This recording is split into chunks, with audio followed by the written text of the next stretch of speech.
Hey everyone. So welcome to the Charityworks Online Q&A.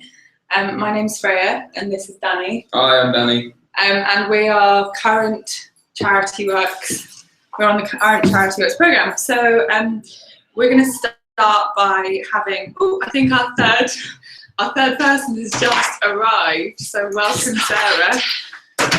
We've had a bit of trouble in London with the tubes, so this is Sarah. So now you have your full panel of Charityworks trainees. No, it doesn't matter. So yeah, we will kick off. I reckon I'll go first, and then we'll go Danny and then Sarah, so you can catch your breath a bit. Okay, so my name is Freya.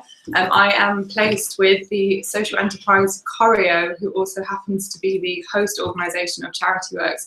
So it's a slightly weird feedback situation, but it works really well. I'm formerly an executive assistant to Rachel Whale, the CEO and founder of Choreo and Charityworks, and my role really spans. It spans the development team and being an EA, but I work on lots of events. I do a good amount of social media.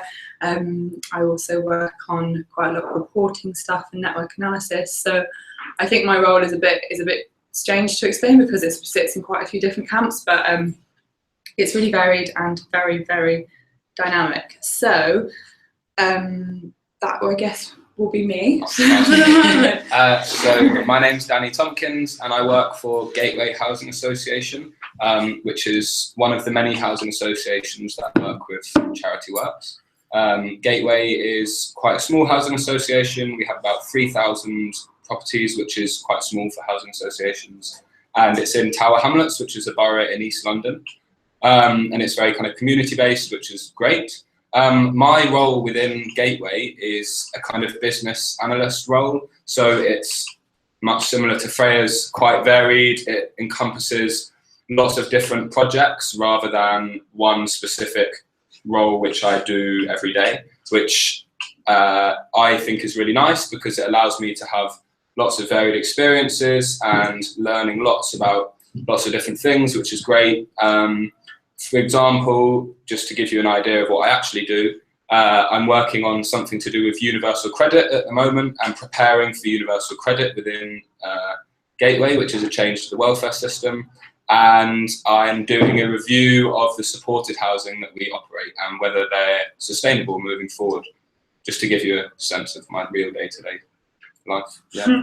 Nice. Anything more? No, I think I'm good. Yeah, okay.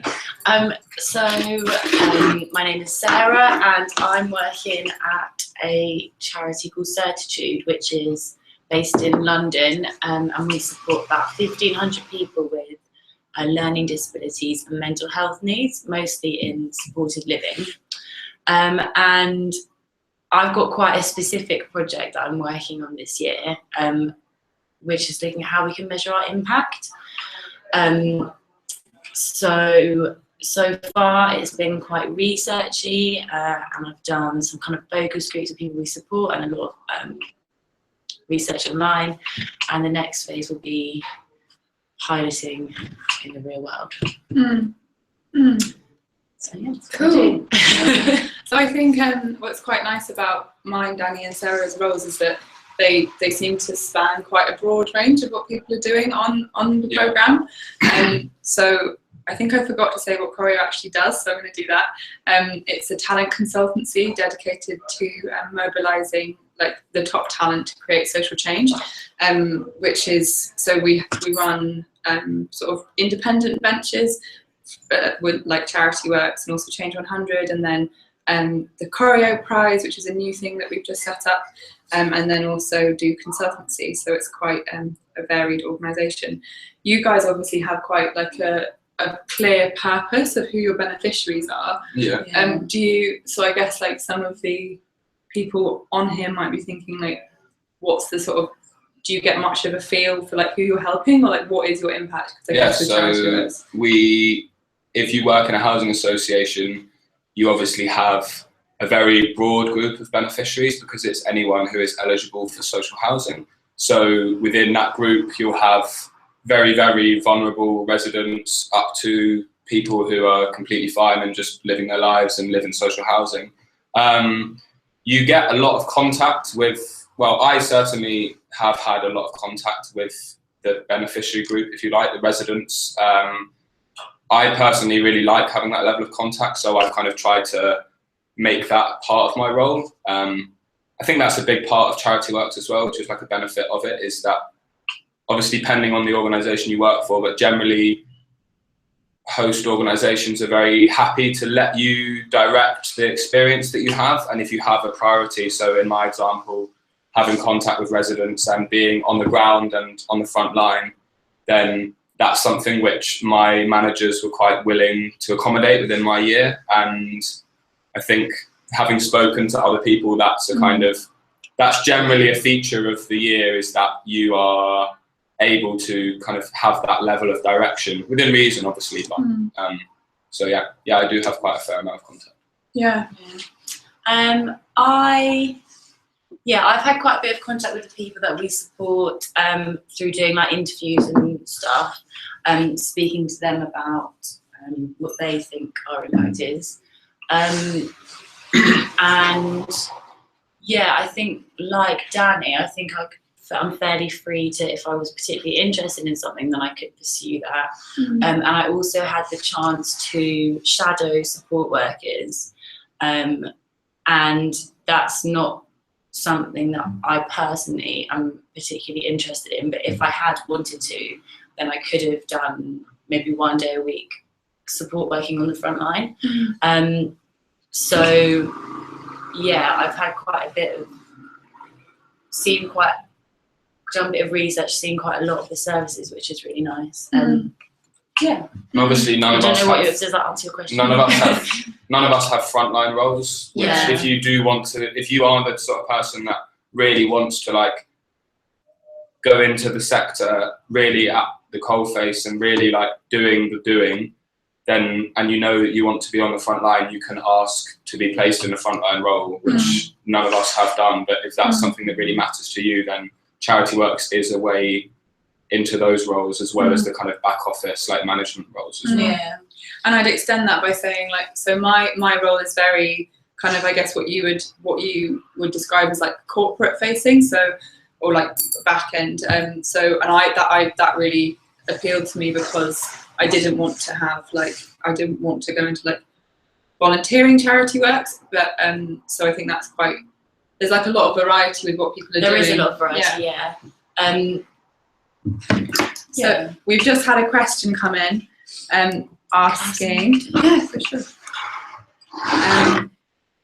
Do we feel the programme has enabled us to gain and develop skills needed to succeed within the third sector? So I think from my experience, so about the people who are just joining, a question around whether we've developed skills to succeed in the third sector. So I think the skills that I've got so far feel pretty transferable, like all round, with a specific insight into like the working of the third sector, and also within like a smaller organisation, because I think that's another difference, is we're quite different in scale. Yeah, so we support, I think we've probably got about 300 staff, maybe more. So much bigger than which is probably us, I think you have to be quite strategic about the skills that you want to gain. So it will be up to you when you're doing the programme to decide, okay, what is it that I want to learn this year and how am I going to learn those things? And so I wouldn't say that you kind of automatically gain these skills. It will actually, the impetus will need to come from you as individuals to say, I want to learn about this, I want to do this. And then the infrastructure of the programme allows you to then gain those skills, but it will need to come from you to kind of decide what they are and direct it. And I think that is a really big part of Charityworks, and also a skill in and of itself, which is identifying what you want and getting it, basically. And I think that's something that it does really well. But also, whilst I definitely agree with Danny, I've found that I don't necessarily know what I want to learn or where my skills are. And so a part of the programme for me has been kind of trusting the Charityworks process and being placed into a role, which I've found that I am good at, and I've learned. It's 5 months in, 4 months, and I've already learned so much. That could definitely be transferred to lots of different settings. Yeah, you don't need to know what you want before you start, but as in like once you go through, the experiences that you're put into will expose you to new things, and it's good.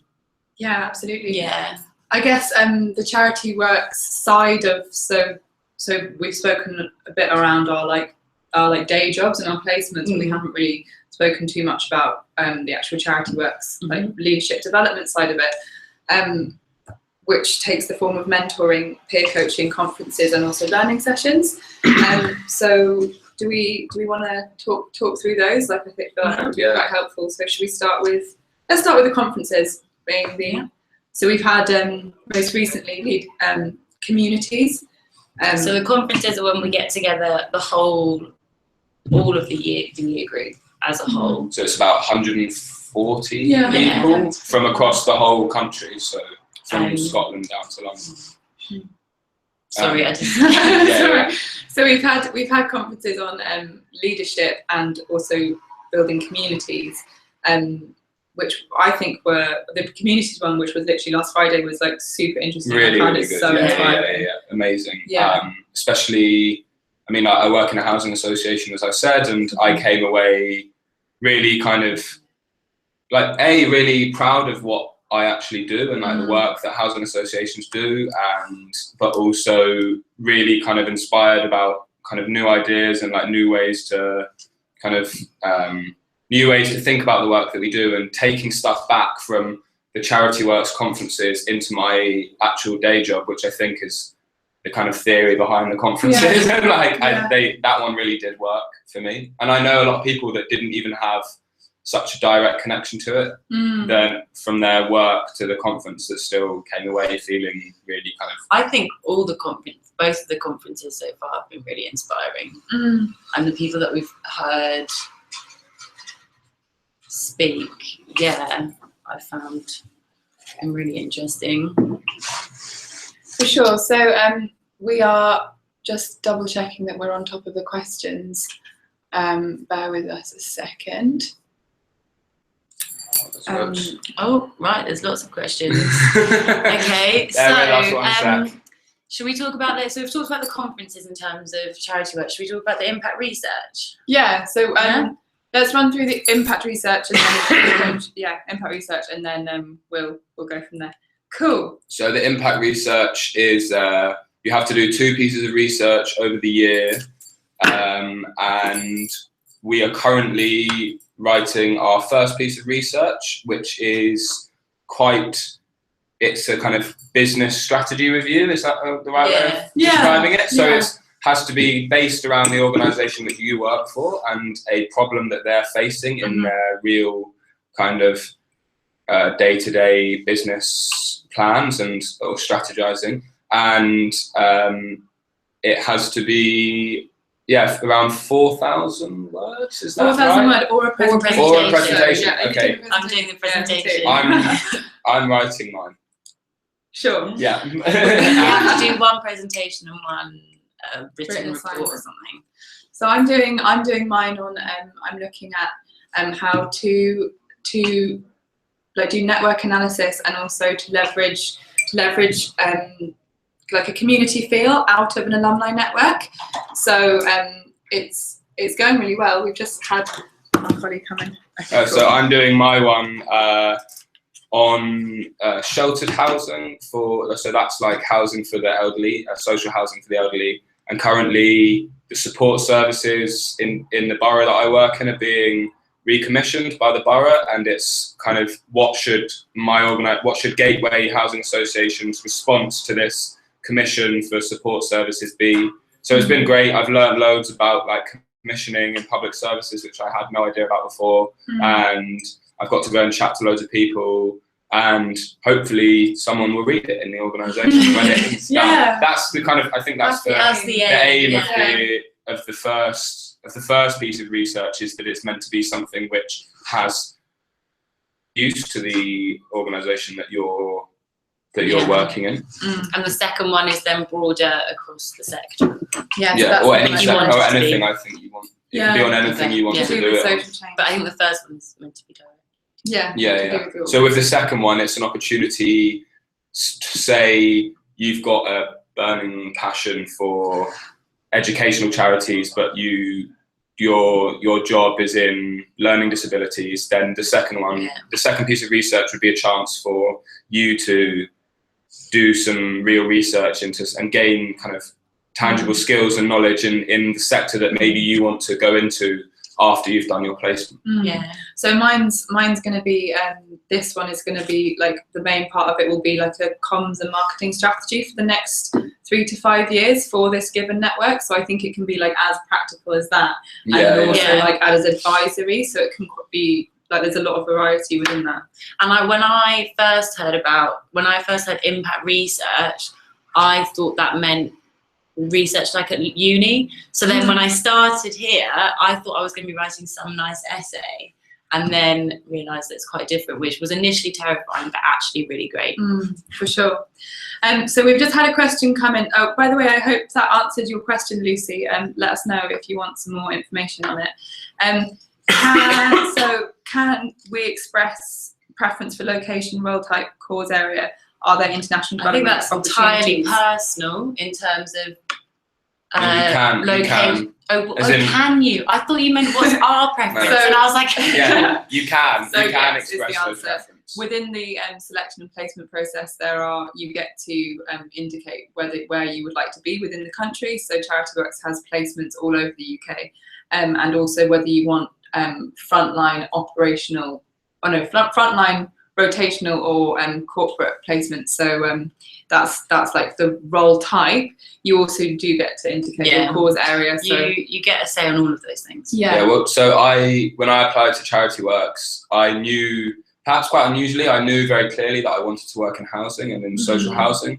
So on the application and during the selection, well, after the selection process, when you get to express your preference, I basically said, I don't really mind what type of role I do, but I know that I want to work in London and I want to work in social housing. And they were very accommodating to that. And they were I think they're quite happy if you know kind of clearly what you want as well, because it makes it easier for them. Because and also when they offer you a placement, you can say no. So it's not you get a place in the program with this specific job role in this location. You can say no, I want something more. So I didn't really have any preference other than location. So I think we've got probably the full range of like lots. No idea. So, and also one thing is not everyone wants to be in London. So if you do want to be in London, do say that, because I think there were some people who were like, oh, I'm sure that everyone wants to be in London, so like maybe I won't put that or something. Whereas actually, just be honest with what you want. Otherwise you won't be happy with what you're offering. Exactly. And also, if you don't know, then lean into that uncertainty, because it's also all right to be unclear about it.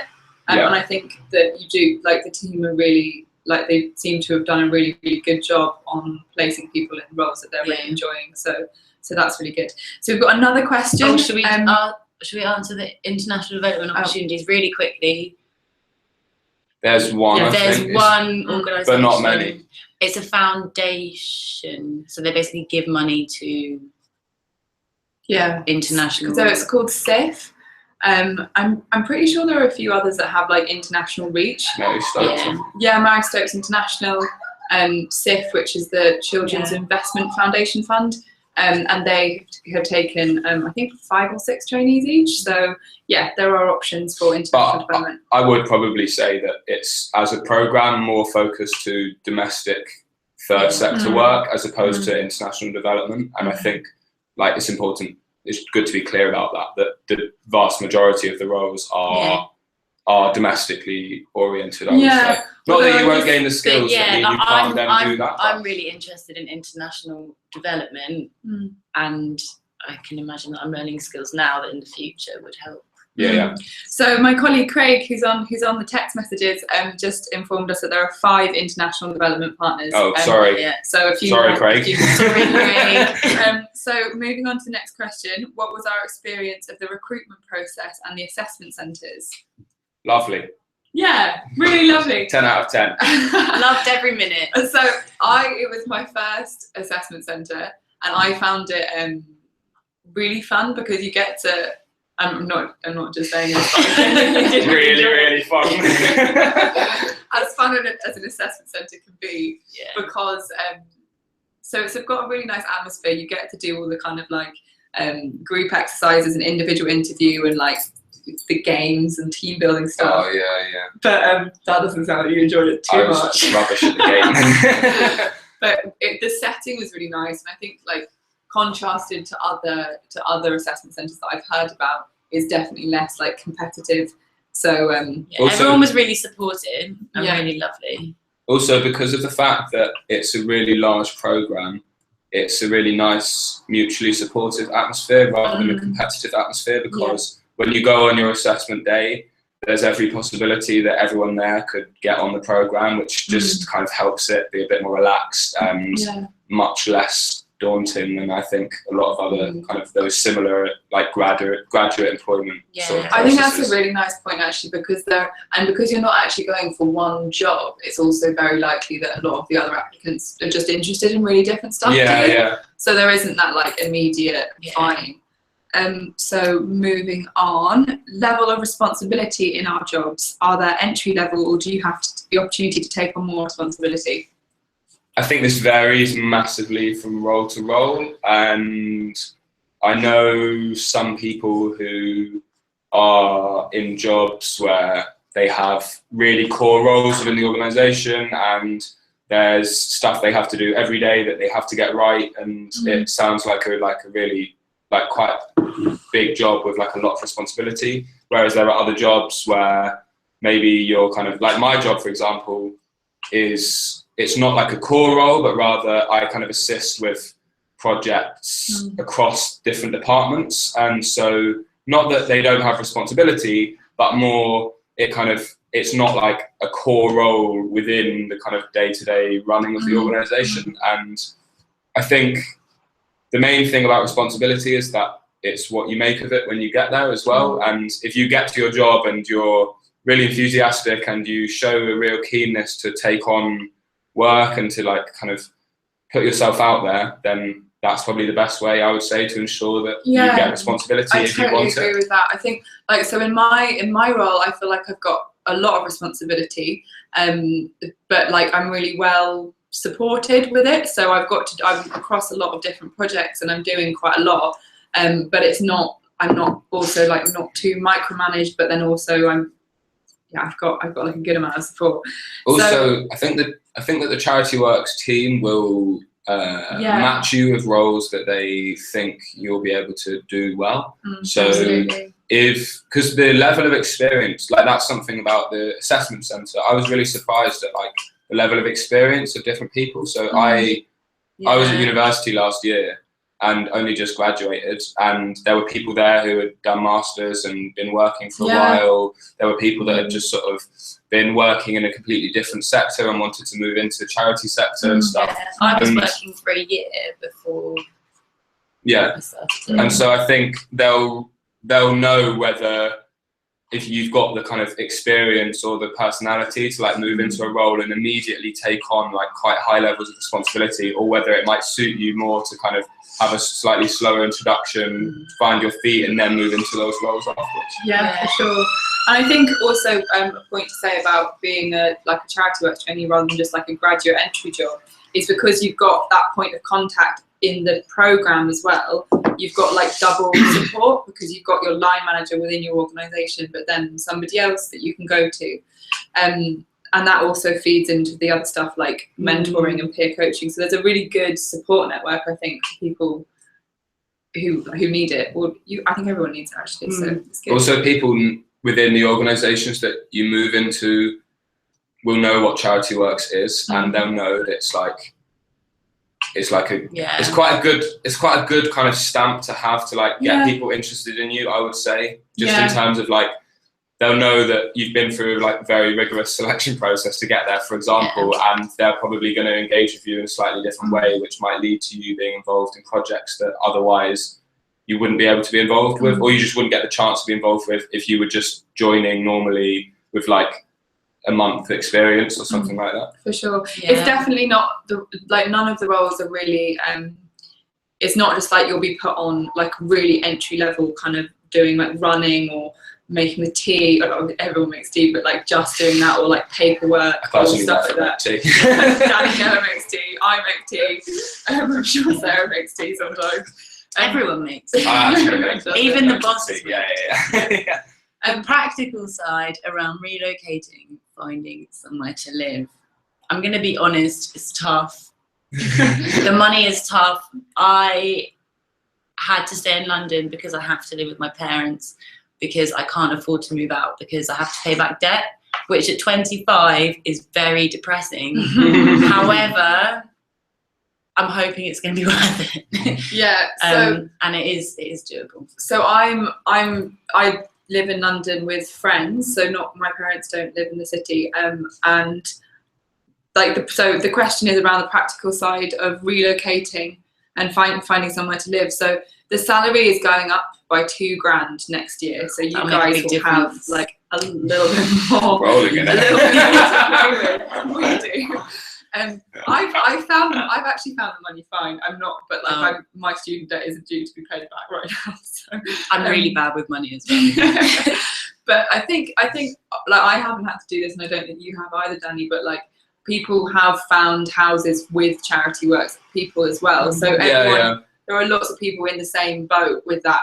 Also, you'll get onto the Charityworks like Facebook group for your cohort quite far in advance, and so if say you're moving to London and you just don't know anyone in London, you don't even know how to go about getting a room in London, someone on the Charityworks program will have done that before, and it's a really friendly group of people, so you can just post on that group saying, how do I find a room in London? I don't know how to find a room, and someone will help you out. And and I think like it's not like massively well paid, and also you'll be doing roles where you're like doing stuff that feels like you're doing like really responsible stuff, and you're like not getting paid that much for it, but you get a huge amount of massive benefits that are different. And you can, it's London living wage, and it is a living wage. So like you can like live in London. It's fine. Like you just, but you will definitely have slightly different like quality of life, or a slightly different lifestyle to someone,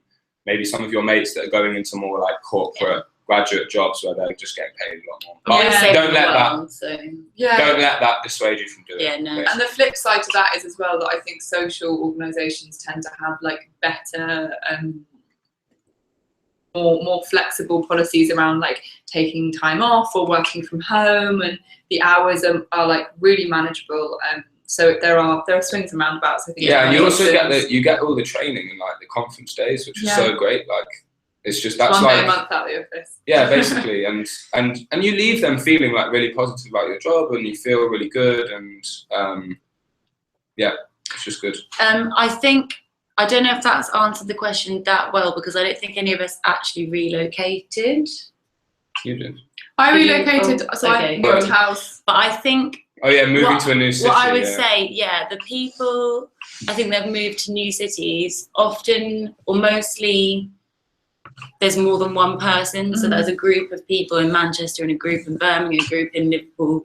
So even if you might not know anyone in the city, I think that they form. There are people. Yeah, for sure. So one of the questions is on how much experience did we have of the sector before applying? I think you have to have some experience for the application, don't you? So I've done a 3-week.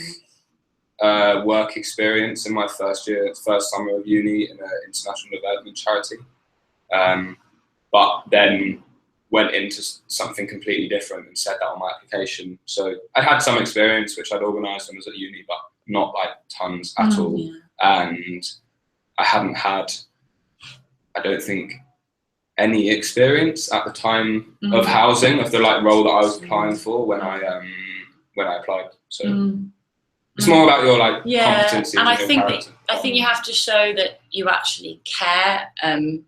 So even if it's not something big, so for a year after I graduated, I volunteered at a mental health kind of drop-in centre, and it was once a week, and I was just clearing up dishes. But it showed that I cared, basically. So I think that you don't have to have, I don't know, managed volunteers or anything. So mine kind of was a mixture of sort of smaller volunteering stuff like throughout school. I did D&E, so that I had to do some stuff with that. And then my main kind of like chunk of exposure to the sector, I guess, was in an internship with Choreo between my second and third year, which is how I heard about the Charityworks programme. But I think both of these guys are right that like it's about kind of how you treat the project or task in hand, and like how you reflect on that, and what your reasons are for doing it, rather than like just having done everything, like being the I think you do have to have done something. So if you haven't done anything, start now. Yeah, good advice. Right, so next question. How did we find the online tests, and how did we prepare for them? I thought they were fine. I found some free online resources about, I think, the situational judgment test and the psycho something test, and my university had some free stuff online, so I probably spent about 3 hours in all preparing for them. Nice. Max. Yeah, I think I did the same. I remember doing the same. I don't think I prepared for them at all. I'm not meant to say that. So. They're fine. They're all right. It's classic girl and boy. Yeah, but they're not.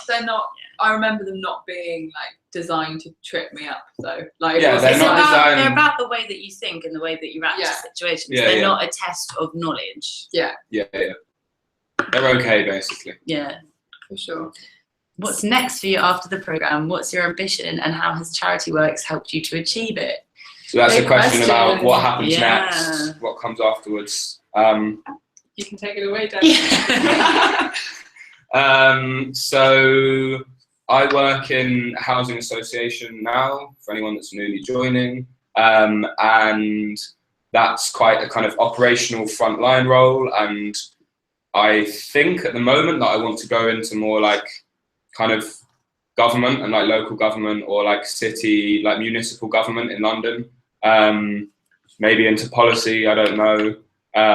But I wanted to use this year as a chance to experience the kind of the people that are doing social housing before then kind of moving into the kind of broader policy environment. But that's one possibility for me, but that's kind of what I think I'll probably do.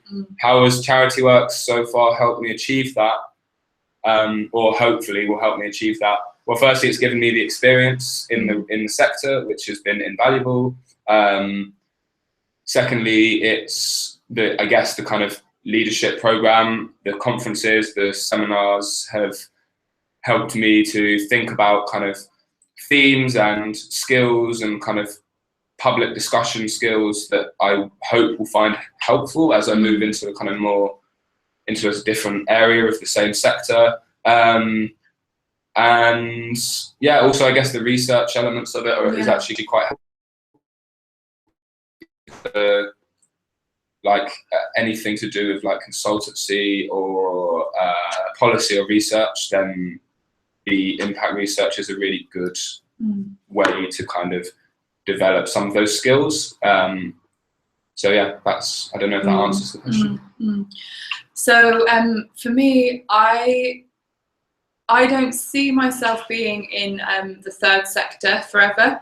So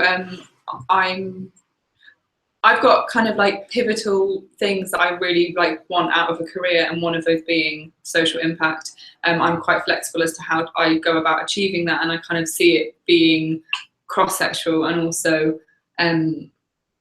probably on a more like a people level rather than frontline stuff. Probably not policy.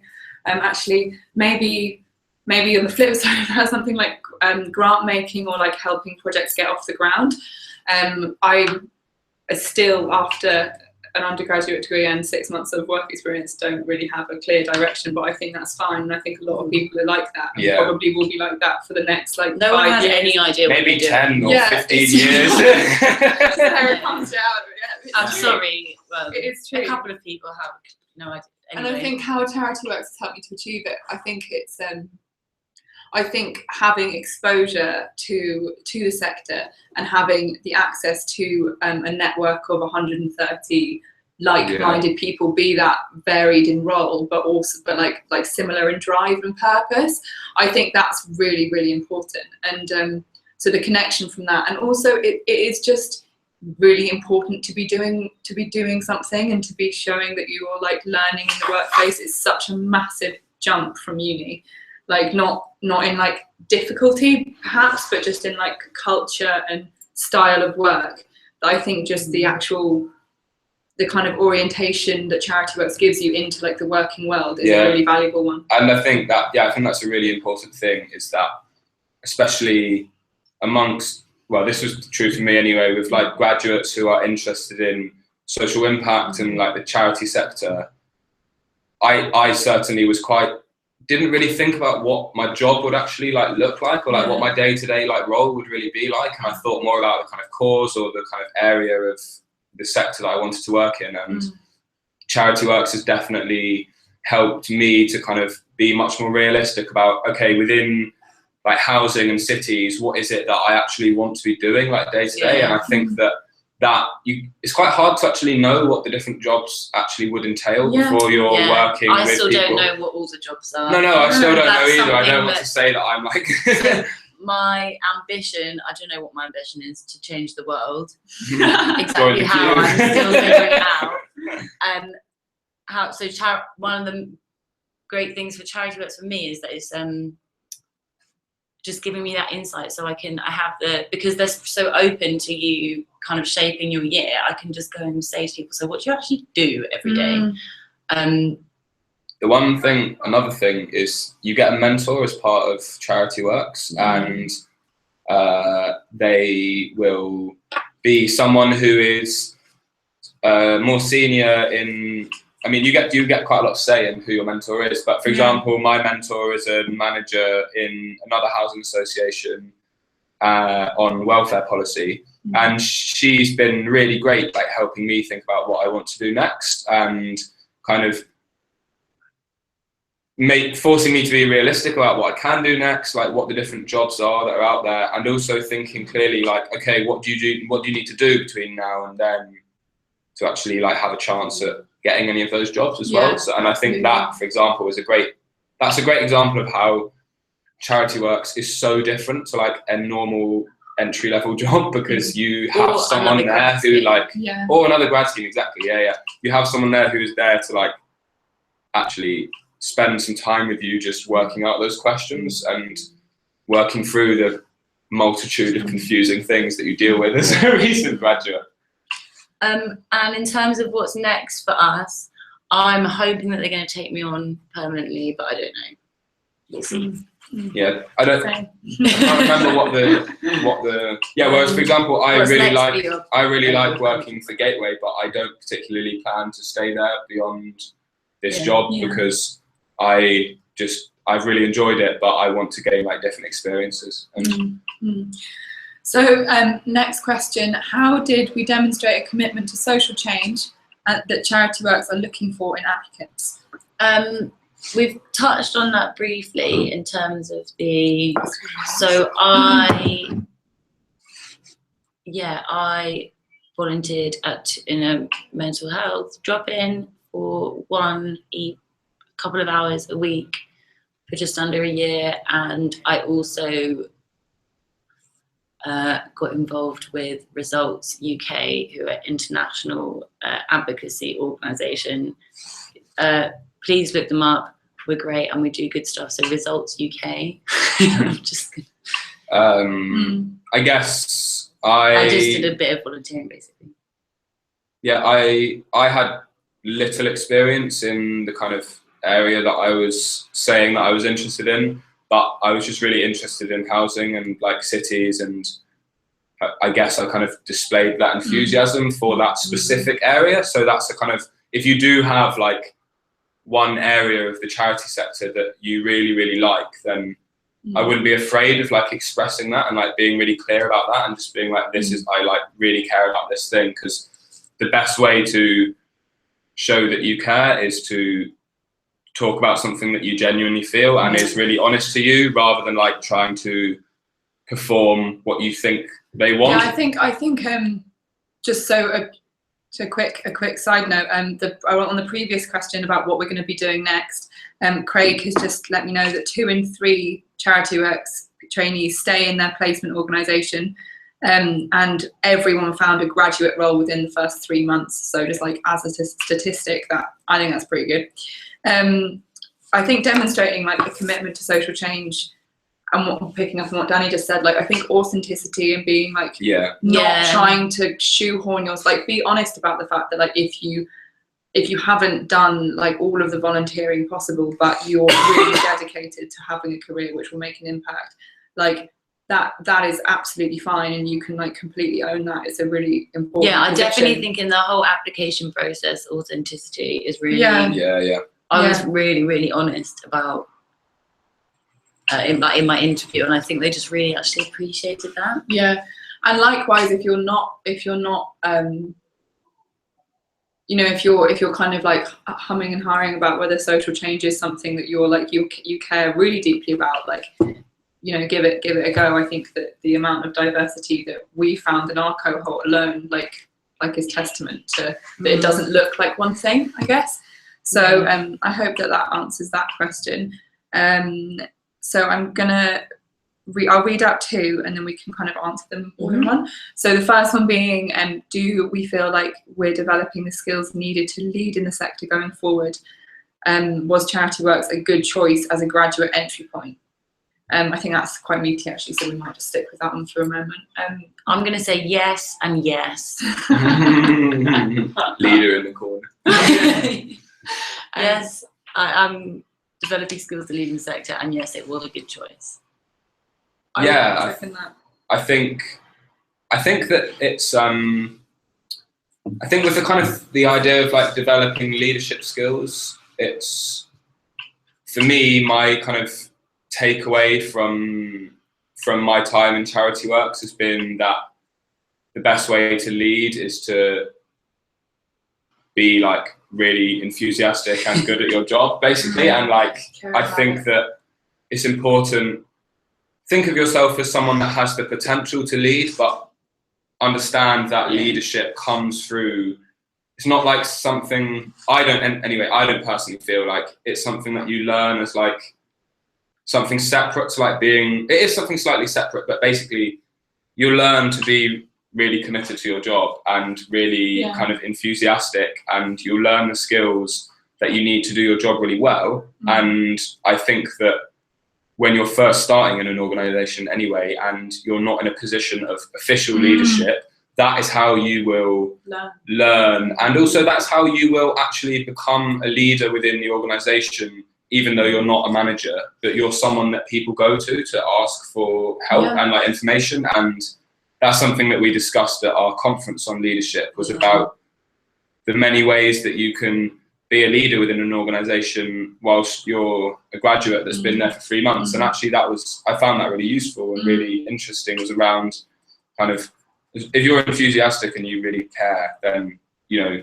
those are the skills that will then help you to kind of go into positions of leadership within the organizations that you work in. So the next question is, what did you do to stand out during the recruitment and selection process? I'm 6 foot tall and I wore 3-inch heels. Nice. So I don't think that you should go into an assessment, like a recruitment and selection process, thinking about how you should stand out. I think coming back to what we were saying about being authentic to who you are and what you want to do, if you're doing that you without that commitment and dedication and like enthusiasm to learn will come through. Yeah. That sounds really corny, but like, Yeah, yeah. do you agree? Yeah, not all leaders are big and loud and stand out from the crowd. A lot of people are quieter, and that's okay. Yeah, I think, don't try and run the whole day and be the one that like says everything, because they won't actually like that probably. How did we stand out? We were ourselves. Yeah.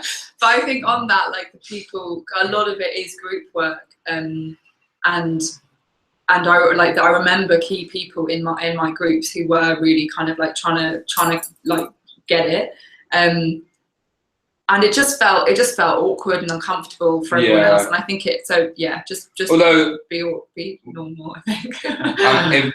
There are like practical things you can do, like read the competencies before the assessment centre and go through them and think, okay, what have I done that shows these things? What can I do on the day that shows these things? And do that work beforehand, because it will help, and they will ask you one of them, and you'll be a lot better in your interview if you kind of know what to say when the interviewer asks, how have you exhibited this or this? Absolutely.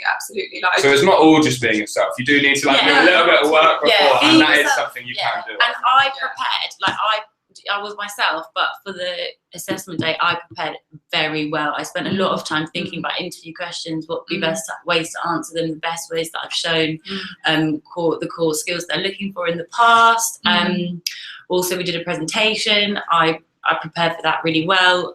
So I think, I think you can be yourself and be well prepared. And that's the best combination. Like, you don't want to be trying to be doing something or not and be underprepared, and similarly you don't want to be overprepared and then not let that shine through either. So it's just like, it's a balance, I think. You don't need to kill yourself preparing though. Like, I was doing my finals during this when I had the assessment day, and so I kind of was obviously concentrating on my revision much more. So I probably did like an afternoon of just thinking about the things. So I think you can you don't need to like really break your back over it. Although you could, because I prepared probably too much. Worked really well. But there are definitely things you can do. I got a whole new interview outfit. Nice. So how much time does the leadership development program take up? Do we get time out of work to attend? So yes, you do. Everyone has to attend the conferences and the learning sessions. And I think the impact research slightly varies. So that varies from role to role. So a lot of people quite sneakily basically make their impact research about their job, and that's obviously means that you can just do it you're doing it when you're doing your job. Well, what I've done is when I first started, my manager said, you've got a little bit of extra time, can you go do this research for me? Can you collect this data? So she just asked me, can you collect this data? I've actually said yes, and I will also write my impact research about it. So kind of made it. I'm able to do research within my day job, but then I think I'm going to need to take it outside as well. So it's just a balance, but it's nothing. I would say that apart from the research, I think we have about 1 day a month out of the office, either a conference or a learning session, which is a group of about 30 of us. Which is my mentor does my mentoring during work hours as well, for example, and my manager is fine with that. So it's really good. Your employers will know what the deal is with Charityworks, and they know that you're obliged to do all of these different things, and so they're generally like really accommodating. Some of them aren't. I'm not going to speak for all of them, but like mostly they are. And when so moving on, we tell you guys a bit more about mentoring and the chance to network with people at conferences? Yes, of course. We love to network. So there are two types of mentoring that you engage in. One being having a professional mentor, who you're matched with as part of the program. So mine is he works in recruiters for the charity sector, and he's really cool. He's a really nice guy, and has given me like quite a lot of good direction, which has been really valuable.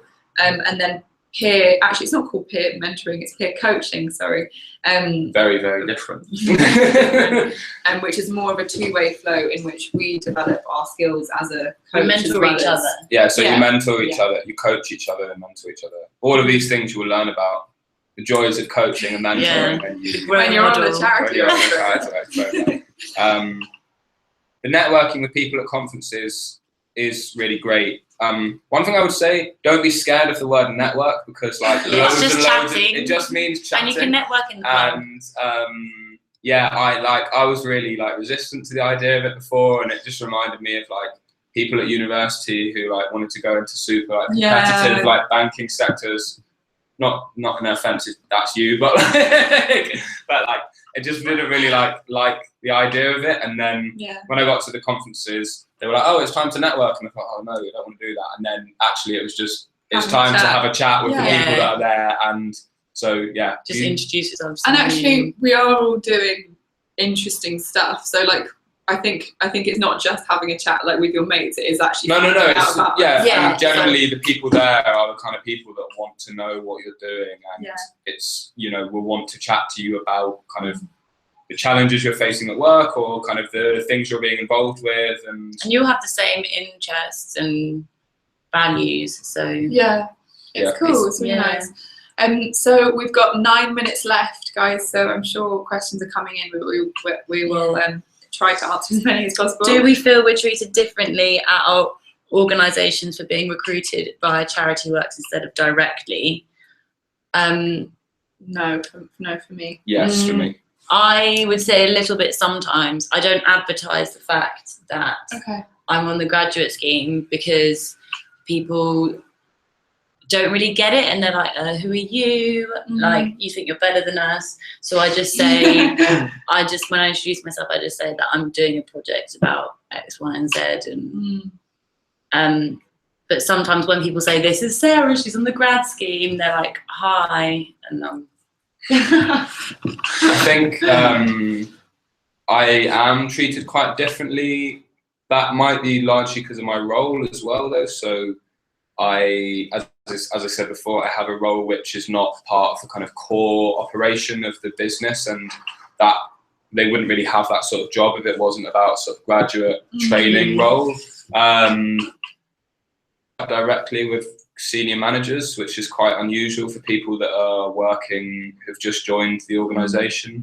And also, housing as a sector is kind of recruits very broad range of people, and so a lot of the younger people coming in are kind of might not have even gone to uni, coming in from like quite different like backgrounds and experiences, and so I think that I think like coming through the Charityworks program has meant that I'm treated quite differently. I think. So the next question is: do we feel like we're making an impact in our work, and are we pleased that we chose to apply to Charityworks? Yes, I'm very pleased. I am pleased. The application process was a bit painful at times, but persevered because it has been worth it. I do feel like I'm making impact. I think I will be. I think I do feel like I'm having an impact. Not because of my specific role per se, but more like because working in a team that's working all for a common cause, you do feel like you're part of a bigger thing, which is making an impact. So it's not like a direct kind of, this is me, this is the impact that I'm making. It's just like because I'm part of the collective that the impact is greater. Yeah, definitely.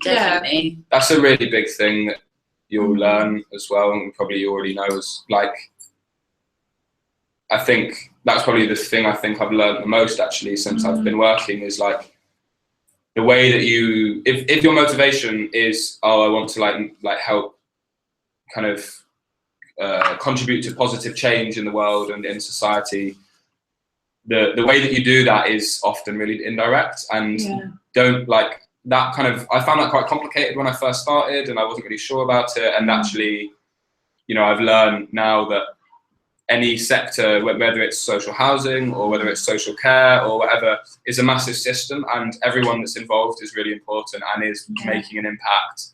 And frontline staff can't operate without all the people who support them. Yeah. And back office staff can't do anything without the front. Without the front, line exactly. staff. Exactly. That's what I'm saying. And so Yeah. I think, It's a big system. and so I think, I feel like I'm making an impact. Yeah, Yeah. definitely. Yeah, I agree. I'm really pleased that I chose to apply to Charityworks. Yeah, I think the value that you get out of being part of a larger cohort of like young people, bearing in mind you're going into organisations with like a lot of different age variety in them, and so that actually having that like common ground. Obviously, everyone has friends from university, but there's that sort of like it's almost like an intermediate stage, which I guess you would get with any graduate scheme. But I think with Charityworks specifically, there is this really nice like cohesive atmosphere. So I'm really happy I applied. Yeah, it's been an amazing opportunity. Half the time I'm surrounded by people double my age, and like it's just It's really it's really cool. So we're 5 minutes to 7. I think we'll wrap up. So the closing date for applications is 28th of February. Good luck. So yeah, good luck with your applications. There's another webinar on the Charityworks YouTube channel, this is on how to apply and more kind of like logistical stuff about the program. So definitely give that a watch if you enjoyed watching us. I hope we've been useful. Give yourselves a few days to do the application as well. Yeah. It does take a while, and you don't want to rush it. You don't want to rush it. Yeah, you want to put. Yeah, you want to put a good amount of time into it. The way that I did it, if it helps, is go through it, like look at what the questions are, say on one weekend, and then have a think through the week, and then next weekend write it. And because you don't want to just be doing it like for the first time when you're actually writing. Yeah, I went over it a lot. I went look back on it a lot of times and thought about it, and yeah, for sure, because it just you give more like rounded answers rather than when you're under pressure. Also, you've got a month until you have to apply. So if you look through it, you got over a month. It's not the 28th of Feb. You can still do stuff to like boost your application as well. Yeah, absolutely. Also, just a reminder that the salary is up by £2,000 for inside and outside London. So I'm so jealous. That's amazing. Are we reapplying? Can we we'll make that application now. And Charityworks works with it's over 80 non-profit organisations all across the UK. So it's a massive, huge network of people. And the opportunities that you get in both really the placement and also in terms of mentoring and the conferences and the impact research. It's really good. But don't leave it to the February. Do it in advance. Yeah. You want to get it in ASAP. Wise words from Craig. Great, guys. Thank you so much for giving up your time. And thank you. Yeah. I hope we've answered some of your questions. Yeah, for sure. Bye. Good luck. Bye.